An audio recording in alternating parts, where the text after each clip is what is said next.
नमस्कार मित्रांनो, आज माझे मित्र संदेश सावंत, नीता सावंत यांच्या घरी मी ठाण्याला ओवळा येते गणेश दर्शनासाठी आलेलो आहे। दरवाजाची सुबक रांगोळी आहे। सावंत आणि हा गणपतीची मूर्ती सुबक अशी आहे आणि हे छानसं डेकोरेशन मला मिळालं म्हणून मी तुम्हाला दाखवण्याकरता व्हिडिओ बनवत आहे। गणपतीची मूर्ती आणि जी सजावट केलेली आहे ही पिंपळाच्या झाडांची पानं आहेत, ती बघू शकता। ही मागे देखील पिंपळाची पानं, ही सुकलेली पानं ही बाजारात विकत मिळतात आणि तुम्ही बनवू देखील शकता, पण बनवायची एक कला आहे।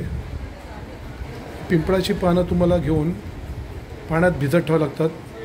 जवळजवळ 15 दिवस तुम्ही पानं भिजत ठेवलीत तर त्याच्यानंतर एक टूथब्रश घेऊन वरचं हिरवा जो आहे ते सर्व हिरवा तुम्ही वरचं काढून ही पानं तुम्हाला मिळतील सुकी अशी। त्यासाठी ही मेहनत आहे, किंवा तुम्हाला ही विकत देखील मिळतात। ही पानं बनवायची असेल तर तुम्हाला मी सांगितल्याप्रमाणे ती पानं भिजत ठेवावी लागते 15 दिवस, आणि मग टूथब्रशने वरचं ते हिरवं सर्व निघून जाऊ शकते आणि सुकी पानं तुम्हाला मिळतील।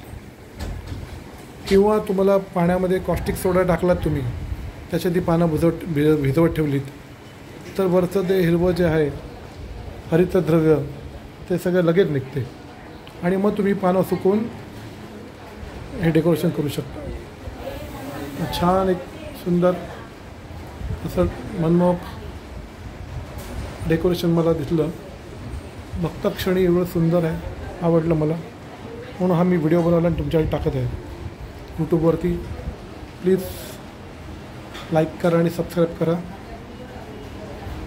गणपती बाप्पा मोरया।